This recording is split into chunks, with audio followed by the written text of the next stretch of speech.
Vamos a la palabra del Señor, hermano. Quiero invitarlos al libro de los Hechos, en el capítulo 19.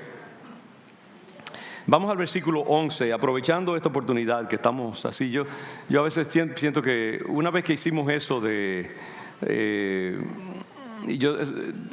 sé que tú tienes tu compromiso con los niños allí, Jonathan. Si tú quieres dejarle, es lo de Aguana. Está bien, no das ese tiempo. Yo siento que a veces perdemos un poquito del ímpetu que llevamos. Y hoy yo he sentido que la presencia del Señor nos está hablando de manera especial. Y tenemos que como capitalizar sobre eso. Yo creo que debe llegar el día en que nosotros continuemos con el ímpetu que llevamos con la adoración a la palabra. Y después al final que hagamos lo que Dios permita que se haga. Pero es importante que se complete la palabra del Señor esta tarde. Dice en el versículo 11 del capítulo 19 del libro de los Hechos: y hacía Dios milagros extraordinarios por la mano de Pablo. Diga conmigo: milagros extraordinarios. De tal manera que aún se llevaban a los enfermos los paños o delantales de su cuerpo, de Pablo, y las enfermedades se iban de ellos y los espíritus malos salían. Es decir, la unción que había en la vida del apóstol Pablo era tan grande, tan sobreabundante, tan excesiva, que aún la ropa que él tocaba tenía cierta unción. Y me recuerda ese pasaje en la Escritura cuando en la tumba en que había sido enterrado Eliseo, dice que la unción de Eliseo el profeta había sido tan grande y era tan grande que una vez estaban por ahí huyendo unos hombres con un muerto encima y tiraron al muerto en la fosa donde estaban los huesos de Eliseo, y el muerto resucitó. Porque de esa manera la unción de ese hombre. Yo creo que cuando la gloria del Señor está sobre un pueblo, hay oportunidades, hay situaciones en que esa gloria excesiva permite que se hagan cosas verdaderamente extraordinarias. Y es lo que pedimos al Señor, que en este tiempo se hagan milagros extraordinarios en la vida de su pueblo. Las enfermedades se iban de ellos, los espíritus malos salían. Pero algunos de los judíos, exorcistas ambulantes, intentaron invocar el nombre del Señor Jesús sobre los que tenían espíritus malos, diciendo: os conjuro por Jesús, el que predica Pablo. Y había 7 hijos de un tal Esceva, judío, jefe de los sacerdotes, que hacían esto. Pero respondiendo el espíritu malo, dijo: a Jesús conozco y sé quién es Pablo, pero vosotros quiénes sois. Y el hombre en quien estaba el espíritu malo, saltando sobre ellos y dominándolos, pudo más que ellos. Son 7 hombres, y este espíritu malo encarnando en este hombre los domina a esos hombres, y dominándolos pudo más que ellos, de tal manera que huyeron de aquella casa desnudos y heridos. Y esto fue notorio a todos los que habitaban en Éfeso, así judíos como griegos, y tuvieron temor todos ellos, y era magnificado el nombre del Señor Jesús. Y muchos de los que habían creído venían confesando y dando cuenta de sus hechos. Asimismo, muchos de los que habían practicado la magia trajeron los libros y los quemaron delante de todos, y hecha la cuenta de su precio, hallaron que era 50,000 piezas de plata, una fortuna. Y así crecía y prevalecía poderosamente la palabra del Señor. Bendiga el Señor su santa y poderosa palabra. Esta lectura es parte de un sermón extendido que me ha tomado 2 domingos predicar en el servicio de las 9 de la mañana. El domingo pasado tuvimos ese glorioso tiempo con el hermano Stanislao Marino. Yo no pude predicar y esta mañana continué con ese sermón. y ahora pues voy a tener que acortarlo un poco. Esta parte ni siquiera alcancé a predicarla en el servicio de las 9, pero siento del Señor que es apropiada para nosotros y para este momento que estamos viviendo. Y quiero hablar acerca de un sexto valor, creo que es un sexto valor que nuestra iglesia tiene que continuar buscando como congregación, y es precisamente esa consagración total de nuestras vidas para que Dios pueda hacer las obras que Él quiere hacer en medio de nosotros.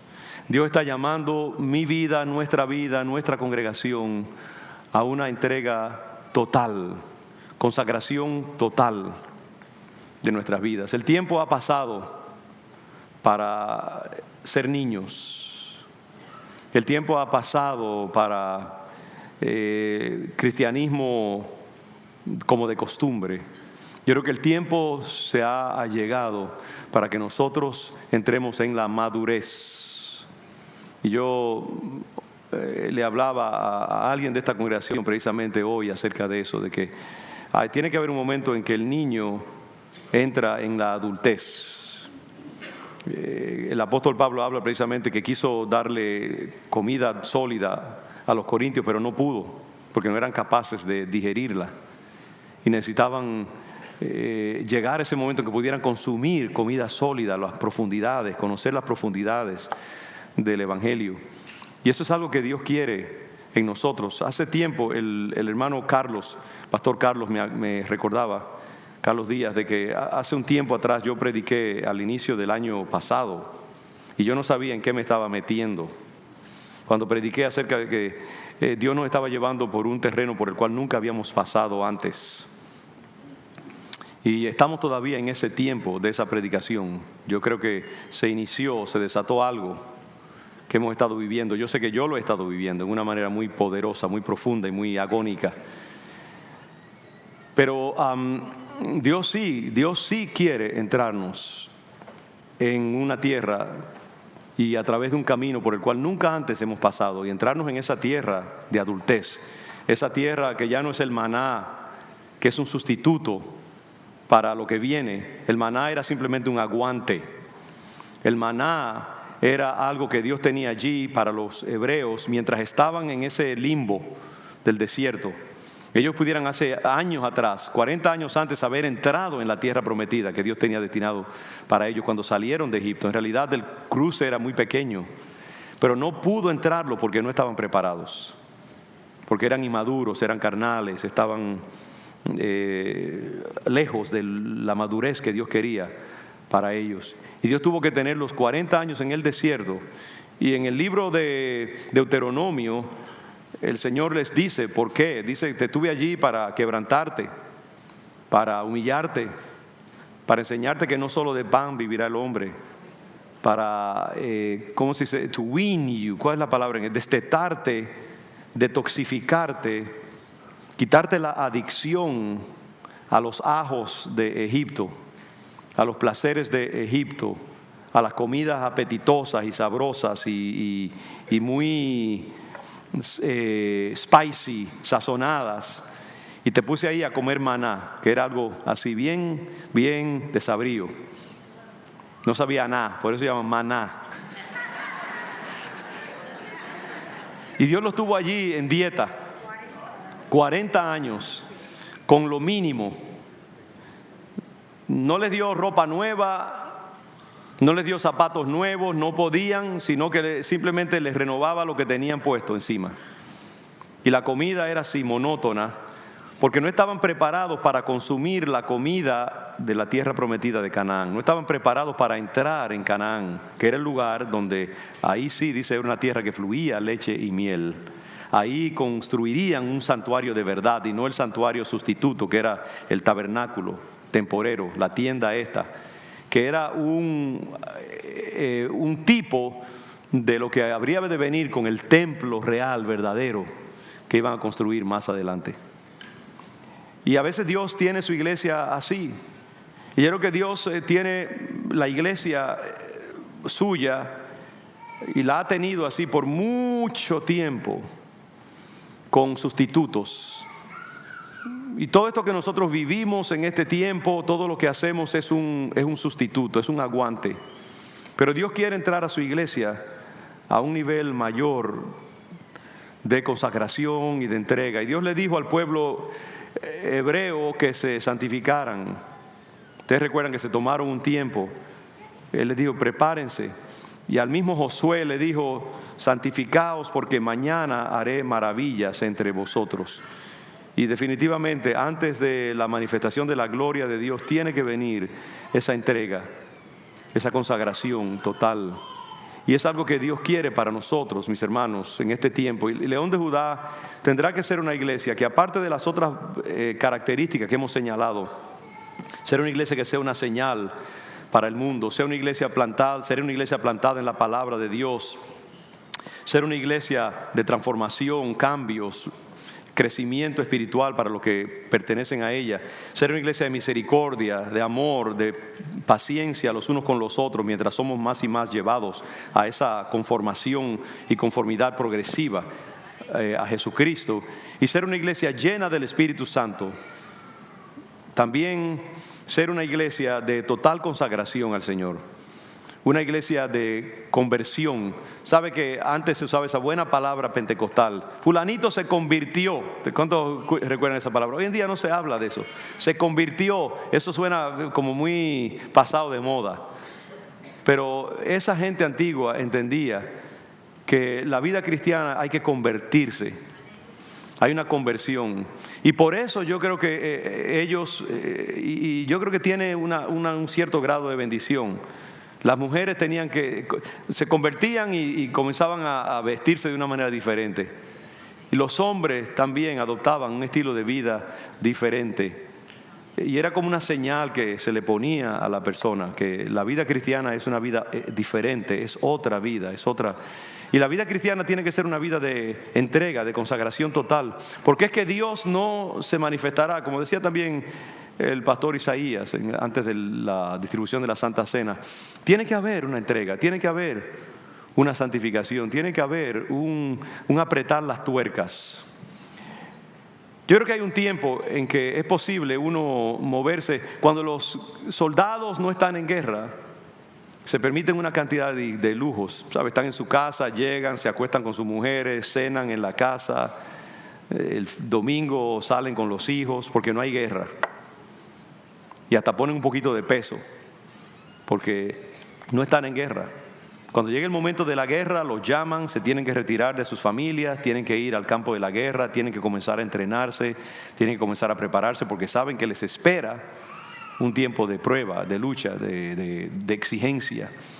Y entonces ahí tienen que apretar todas las tuercas y todos los tornillos. En el tiempo de la paz se puede vivir dándose ciertos lujos y aún ahí es tremendamente peligroso. Pero en el tiempo de la guerra, cuando Dios llama a su pueblo a una madurez mayor, ahí hay que apretar todas esas tuercas que están flojas, hay que apretarlas. Pienso cuando uno cambia una goma en el camino, ¿sabe? La primera vuelta uno cambia la goma, quita la vieja, pone otra nueva, coge las tuercas que están ahí en el plato, las mete, le da una vuelta así simplemente. Y esa es una primera vuelta para apretarlas un poco, pero después usted coge la llave, ¿verdad que sí? Los que saben lo que me estoy refiriendo, y le da va a través de cada tuerca, son como 6 o 7, no sé cuántas, y usted las aprieta una por una, pero después le da un último apretón, que se oye cuando hace, que es cuando el hierro está contra el hierro y está apretando bien, y entonces la goma está bien segura y usted puede bajar el gato. Y así pasa. Yo creo que hay un nivel de precisión y un nivel de exactitud y de verdadera consagración, que es esa vuelta final de la tuerca. Y es lo que yo creo que Dios nos está llamando en este tiempo, hermanos. Por eso es tan bueno. Yo creo y yo invito a mis hermanos varones aquí estoy haciendo un anuncio del 15 de octubre, que nos aparezcamos allí, comparezcamos como hombres de Dios a este entrenamiento sobre la batalla de cada hombre, de todo hombre, que es parte de ese proceso de santidad, santificación para los hombres. Y yo anhelo que este sea un verdadero proceso de intimidad entre nosotros los varones, de compañerismo filial, de guerreros venir juntos y de tener tiempo juntos, de amistad y de compañerismo, de transparencia, y que Dios haga algo, una obra que cunda a través de nuestra congregación y nuestras familias y el resto de la iglesia. Pues cuando los hombres se pongan de pie en esta congregación Dios va a hacer cosas maravillosas. Y yo les invito a pagar el precio, varones de Dios. Vengamos. Yo mismo no estoy seguro de todo lo que va a suceder allí, pero el 15 de octubre, venga y comprométase para unas 5 o 6 sesiones que van a ser tiempos de adoración también, de consagración y de búsqueda del Señor y de hablar a calzón quitado, como dicen por allí, claridad, con transparencia, y de pedirle al Señor que limpie toda la porquería y toda la intimidad que vamos a presentar delante de Él, para que Él brille y queme todo eso en nuestras vidas, porque Dios está buscando una iglesia que se prepare para ese tiempo. Y yo creo que Dios sí, yo me empecino en creer que hay un propósito que Él tiene para nosotros, pero que eso requiere esa consagración total de nuestras vidas, que Dios desarrolle un movimiento en esta iglesia, desarrolle, no sé, algo que nosotros mismos nos sorprendamos y nos asombremos de lo que estaremos viviendo. Una congregación comprometida al Señor, entregada, finalmente, y que al mirarnos unos a otros y al mirar lo que Dios va a estar haciendo en medio de nosotros, digamos, wow, ¿qué está pasando? ¿Qué es lo que ha sucedido en Congregación León de Judá? Y yo creo que en ese momento pasará, Dios nos inundará de su gloria. Y Dios hará esos milagros y esas señales y esos prodigios. Consagración total. León de Judá tiene que ser una iglesia que predique consagración total en este tiempo, que nos caractericemos por ser una iglesia completamente, finalmente consagrada al Señor. Y el problema con gran parte del cristianismo occidental moderno es precisamente que no estamos dispuestos a pagar el precio que requiere la vida cristiana auténtica. No estamos dispuestos a pagar el precio. Y como el joven rico que quería el consuelo de la fe, y por eso se acerca a Jesucristo desesperado, porque Él viene y se tira de rodillas, viene con un bolido y se mete entre la multitud. Señor, ¿qué debo hacer para ser salvo?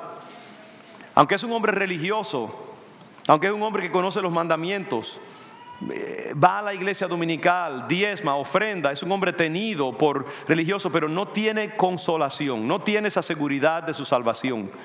Y el Señor le dice, mira, al final de una conversación que nos conocemos, lo único que tienes que hacer es, toma tu dinero, vende todo lo que tienes, y de ese producto entrégalo a los pobres, y ven y sígueme.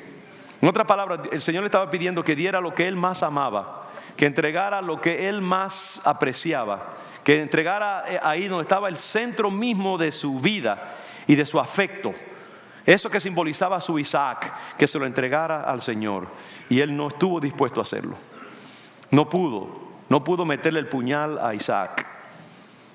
Y perdió la oportunidad de encontrar la paz y la autenticidad espiritual que Él tanto anhelaba. No estuvo dispuesto a pagar el precio. Y por lo tanto no recibió la bendición que Él tanto necesitaba, porque una cosa va con la otra. Yo creo que la salvación es gratis, sí, pero los beneficios y las virtudes y el gozo y el poder de la salvación, eso viene con un discipulado, una vida entregada al Señor, una vida que se ha subido sobre el altar y está viviendo como un sacrificio vivo todos los días delante del Señor, una vida que ha llegado a crisis y que ha dicho ya no me conformo más con vivir la vida mediocre de un cristiano a medias, un cristiano tibio, un cristiano, perdóneme, de domingo. Hermanos, Dios quiere una iglesia consagrada, una iglesia de hombres y mujeres que se levanten por la mañana y que su primer pensamiento sea Cristo, que su primer pensamiento sea su identidad cristiana, y que su último pensamiento al acostarse sea algo relacionado con el reino de Dios, y que aún en sus sueños, sus batallas y sus revelaciones giren alrededor de su identidad cristiana. Gente que esté vendida al Evangelio, gente que haya muerto a todo afecto, a todo apetito humano, y que su sentido de realización personal, su sentido de identidad, su sentido de valer gire alrededor de su identidad cristiana. Eso quiere decir que si hay algo en tu vida que te va a beneficiar, si hay algo que tiene que ver con tu iglesia, con el reino de Dios, con tu caminar cristiano, tú estás dispuesto a poner a un lado tu agenda y dedicarle tiempo y energía a eso que tiene que ver con el reino de Dios.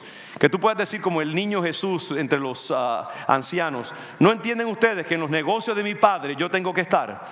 Y que los negocios del Padre sea tu apetito, sea tu placer, sea tu vida. Y que todo tus prioridades estén alrededor de tu identidad cristiana. Que tú hayas llegado a ese sentido de consagración, de entrega total. Que para ti no haya barreras entre lo que es tuyo y lo que es del reino. Tu tiempo de descanso y lo que es el tiempo que Dios necesita de ti, tus energías. Todo tiene que estar rendido a los pies del Señor. Tú tienes que haber muerto. Y como dice Pablo, tu vida tiene que estar escondida en Cristo Jesús. Y cuando nosotros llegamos a ese punto en que toda nuestra identidad, todos nuestros pensamientos giran alrededor de nuestra identidad cristiana, y ya todo lo que tenemos está rendido a los pies del Señor. Yo no sé si estoy siendo claro. Yo quiero hacer meridianamente, gráficamente, en alta definición, claro lo que es ser un cristiano auténtico, un cristiano entregado. Porque solamente a esa cristiana, a ese cristiano, Dios va a bendecir con su poder. Y solamente a Él le va a confiar las señales, los prodigios, los milagros, las satisfacciones de una vida verdaderamente útil al Señor. Dios no da baratamente sus bendiciones, sus atributos, sus señales. Él las confía a gente en la cual Él puede confiar. Ese cristianismo tibio y completamente insatisfactorio no tiene poder para sanar o para consolar. En este tiempo en que vivimos, muchos de nosotros tenemos la cáscara del Evangelio, pero no tenemos la sustancia del Evangelio. Nos comemos la cáscara y botamos el banano. Y luego culpamos a Dios cuando nuestras iglesias no crecen, cuando vivimos vidas cristianas frustradas, cuando el mundo permanece indiferente a nuestra fe, cuando las promesas de Dios no se cumplen en nuestras vidas, cuando el gigante Goliat está siempre ahí en la Albany Street con Massachusetts Avenue, mofándose y burlándose de nosotros. Cada día, a través de esas vidas destruidas, Él se mofa, se burla de la iglesia. Y nosotros no podemos mantener ese estado de cosas. Tenemos que pedirle al Señor que primero comience con nosotros, que nos mate a nosotros, que nos viscere, saque todo lo que está dentro, todo lo feo, y que ponga en nosotros un espacio en el cual pueda entonces su poder y su unción caer. Eso es lo que tenemos aquí en esta historia de los hijos de Seba. Por eso la leí.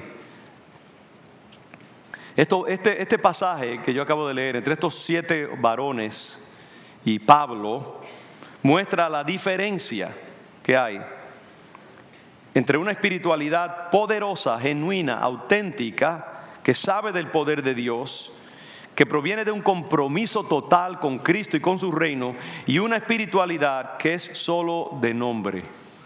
Hay una diferencia. Y voy a violar mi propia palabra acá y te voy a pedir un poquito de tiempo. Palabras ociosas, no debía haber dicho eso.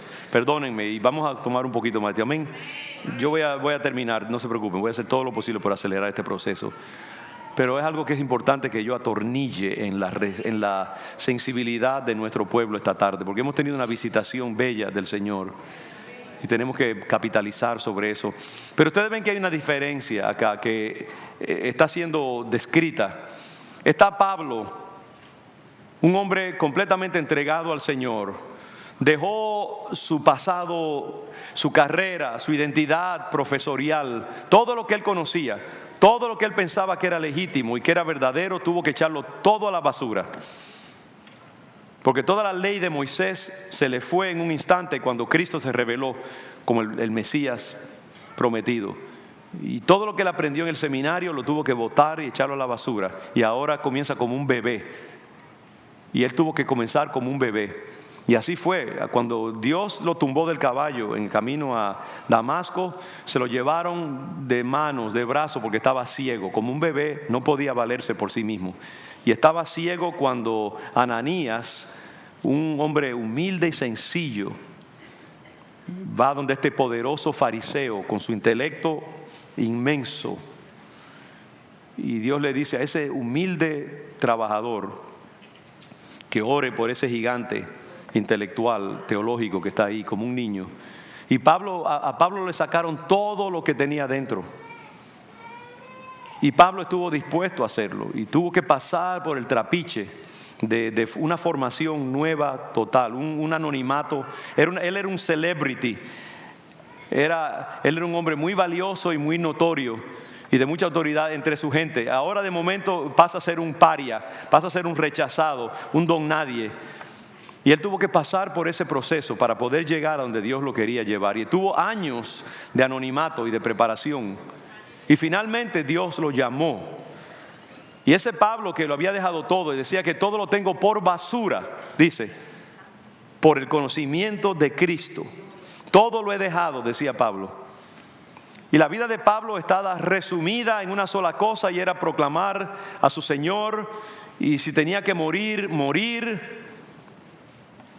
Y ese hombre completamente consagrado y entregado, que había pagado un precio, una crucifixión terrible, y que lo había perdido todo, ese es el hombre que ahora, sirviendo al Señor con toda consagración, Dios hace milagros extraordinarios a través de él.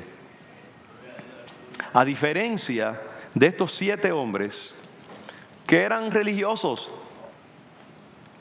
eran hijos de un sacerdote principal en Israel y estaban haciendo algo meritorio. Ellos estaban tratando de liberar a personas endemoniadas, pero lo hacían con una mente no transformada.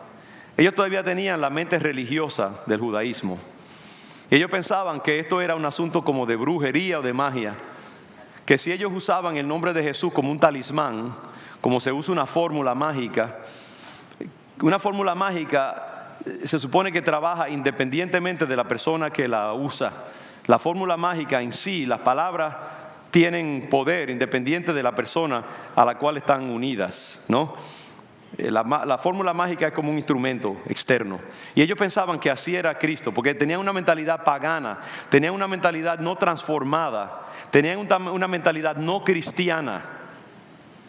Que en el cristianismo es la relación íntima que tú tienes con el Señor.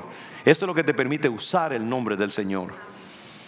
Tú puedes usar el nombre del Señor todo lo que tú quieras, pero si ese nombre no está unido a una vida de entrega al señorío de Cristo, eso es una tontería. La Iglesia Católica, y digo esto con respeto siempre, dice que los sacramentos y los valores del sacerdocio son independientes del sacerdote, y que aunque el sacerdote esté totalmente impuro o lo que sea, las palabras del sacerdocio, y esa es la implicación, quizás no lo dicen así tan claramente, pero la idea es que los sacramentos y las virtudes de la iglesia son independientes del sacerdote.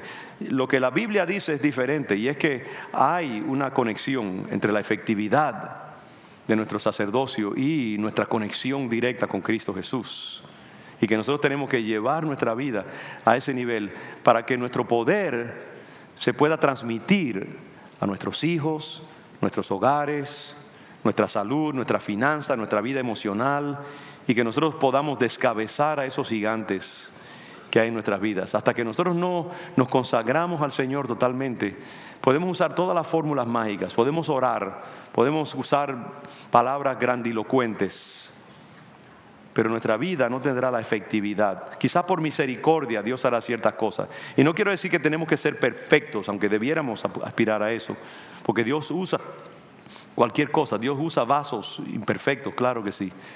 Pero wow, si Dios puede usar vasos imperfectos por su misericordia, ¿cuánto más podría usar vasos enteramente consagrados a Él?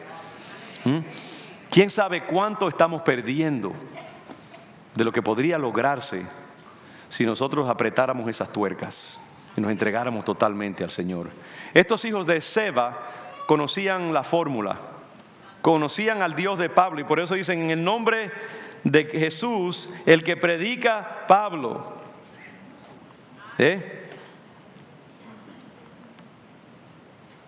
os conjuro por Jesús, el que predica Pablo. Ellos conocían a través de Pablo, pero la espiritualidad de Pablo no puede ser la tuya. La espiritualidad tuya tiene que ser tuya. Tu poder, tu autoridad, tus hazañas tienen que ser ganados de rodillas en el lugar de intimidad con el Señor, en el lugar de muerte, de entrega total de tu vida. Tú no puedes depender de la autoridad del pastor o de la congregación León de Judá o de esa hermana que te está mentoreando o llamar a alguien para que ore por ti o para que pelee tus batallas. Es bueno que oremos unos por los otros, claro que sí, no estoy diciendo que eso es malo. Pero si tú no eres capaz de pelear tus propias batallas, no busques a otros que las peleen por ti. Hay momentos en que estamos tan débiles que necesitamos la ayuda de un hermano, una hermana. Pero eso no puede ser la rutina de nuestra vida. Nosotros tenemos que ganar nuestras propias batallas. Y eso se gana pagando el precio que Pablo pagó, entrando en ese nivel. Estos hombres no tenían ese nivel de entrega.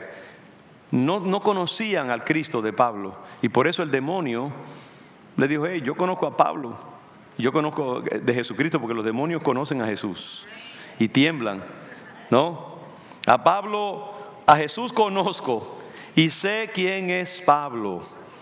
Los demonios dice que creen y tiemblan. Los demonios saben que Jesucristo es el Señor. Ellos saben que Cristo los venció en la cruz del Calvario.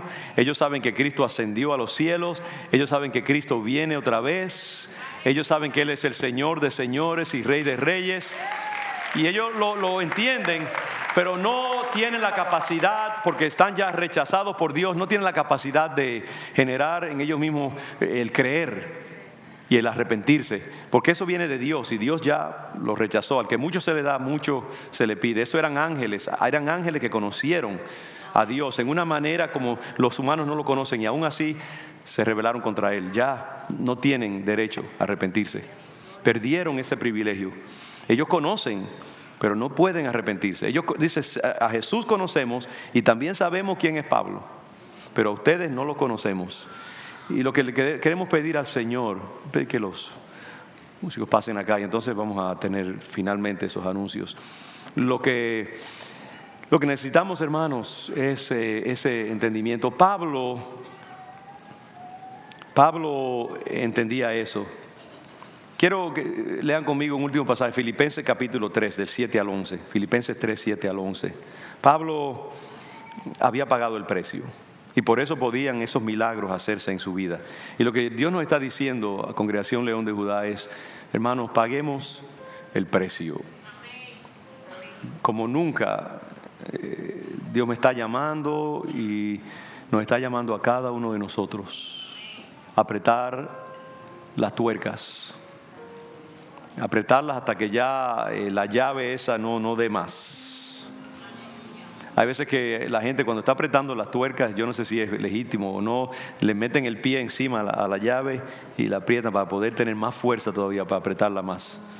Vamos a pedirle al Señor que nos ayude a apretar las tuercas. Yo creo que a este mensaje hay que darle un segundo título: aprieta las tuercas. Tenemos que salir de aquí con ese deseo. Hermanos, Dios nos está llamando. Déjeme decirle que no hay nada más lindo que eso. Yo les aseguro una cosa, que cuando uno está donde Dios nos quiere, hay algo verdaderamente insustituible. Sentimos esa gracia del Señor sobre nuestras vidas. Sentimos que la autoridad del Señor nos cubre. Tenemos el respaldo del Señor. Y Pablo en Filipenses 3 dice: pero cuantas cosas eran, ese es el nivel que tú debes poder confesar. Y yo te pido que medites en este pasaje en los próximos días y que tú puedas llegar a ese punto en tu vida. Jóvenes que están aquí, jóvenes, hermanos y hermanas que llevamos años viniendo a la iglesia, pidámosle al Señor que nos lleve a ese nivel, a ese punto, porque ese es el nivel que Dios quiere para esta congregación. Ese es el nivel que Dios está pidiendo para ti y para mí en esta tarde. Y yo quiero que salga de ti un clamor delante de Dios: Padre, llévame a ese nivel. Dice Pablo: cuantas cosas eran para mí ganancia. ¿qué tú consideras ganancia? ¿Qué tú consideras valioso en tu vida? Lo que sea, ponle 2 o 3 nombres, porque hay muchas cosas que nosotros consideramos importantes. Cuantas cosas eran para mí ganancia, las he estimado, es decir, las he las he considerado pérdida por amor de Cristo. Versículo 8, por favor. Pérdida. Lleguemos a ese punto, hermanos. Wow, ¿qué es lo que tú más valoras en la vida? Considéralo pérdida, pon el nombre de pérdida en ello. Todo lo que sea, carrera, dinero, cuenta de banco, sueño, descanso, familia, hijos, cónyuge, futuro. Lo que tú valoras, lo que tú consideras importante, ponle el nombre pérdida. Y ciertamente aún estimo todas las cosas como pérdida por la excelencia del conocimiento de Cristo Jesús, mi Señor.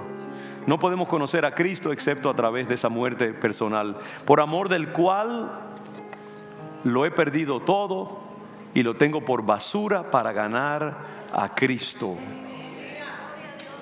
y ser hallado en Él, no teniendo mi propia justicia que es por la ley, sino la justicia que es por la fe de Cristo, la justicia que es de Dios por la fe. Mire qué bello, qué poético. Yo me imagino a Pablo diciendo esas palabras con una tremenda pasión, y yo puedo ver su rostro de entrega y de total pasión, y a fin de conocerle y el poder de su resurrección y la participación de sus padecimientos, llegando a ser semejante a Él en su muerte, si en alguna manera llegase a la resurrección de entre los muertos. Que esa sea nuestra petición. Y sabe que Dios le permitió a Pablo la realización de su deseo de llegar a ser como Cristo en su muerte. Ahora, en este viaje que dimos de exploración, estuvimos en la iglesia de Pablo fuera de los muros. Así se llama, la iglesia de Pablo fuera de los muros. Es una basílica inmensa donde están los restos, y parece que muy ciertamente arqueológicamente es muy seguro que ahí están, y hay un sarcófago ahí mismo en esa iglesia del siglo IV. Hay un sarcófago donde se encontraron, ya se decía hacía siglos, después se hizo una investigación, y allí debajo del centro de la iglesia, un poquito hacia adelante, se encontraron abajo de la superficie un sarcófago que decía que tiene el nombre del apóstol Pablo, y es casi seguro que ahí están los restos del apóstol Pablo después que fue decapitado, y ahí se enterró. Y ahí hay también un monasterio, y esa iglesia inmensa es una iglesia papal. Hay 3 iglesias, creo, en Roma, que son iglesias papales. La iglesia de Santa María, me imagino, la iglesia de San Pedro y la iglesia de San Pablo fuera de los muros. En esa iglesia están los restos de este hombre que dijo: yo quisiera ser como él en su muerte. Y por eso él podía, esa gloria de que los paños de sus vestiduras, la sombra de su persona pudiera hacer esos milagros, eso tiene un precio. Es un precio de total consagración al Señor. Hermanos, yo les pido en el nombre de Jesús ahora mismo, tómese un minuto, baje su cabeza como yo lo hago, y si usted siente del Señor ese deseo, ese anhelo, ese llamado a entregar su vida al Cristo resucitado, hágalo en este momento. Vamos a consagrarnos totalmente al Señor. Entrega tu vida y humíllate delante del Señor y dile: Padre, yo quiero morir, quiero entregar mi vida a ti, quiero entregar todo, lo entrego todo, Señor.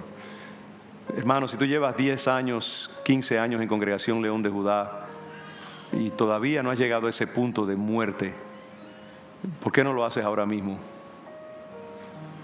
Pídele al Señor que te lleve al lugar santísimo y que esta iglesia se distinga para gloria de Cristo como una iglesia de hombres y mujeres que están pagando el precio, que están diciéndolo, todo lo hemos entregado, lo tenemos como pérdida, lo tenemos como basura, por la excelencia del conocimiento del Cristo crucificado y resucitado. Y entrégate al Señor, pídele que te lleve a ese nivel de tú poder subirte a la mesa del sacrificio y entregar todo.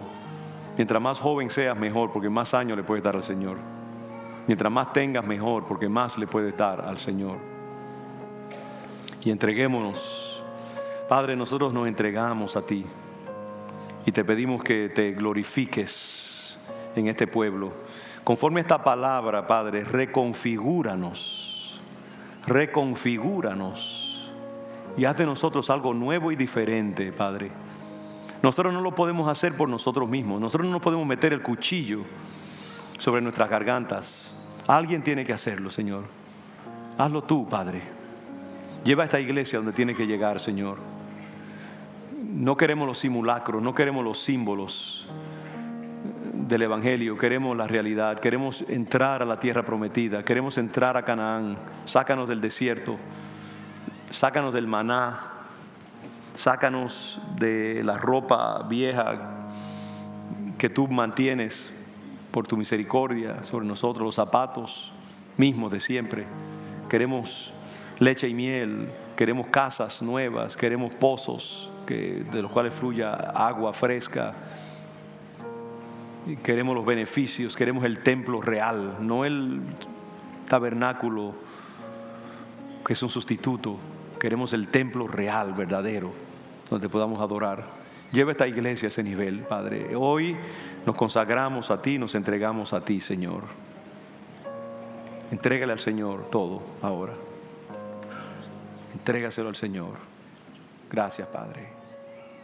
En el nombre de Jesús. En el nombre de Jesús. Amén y amén.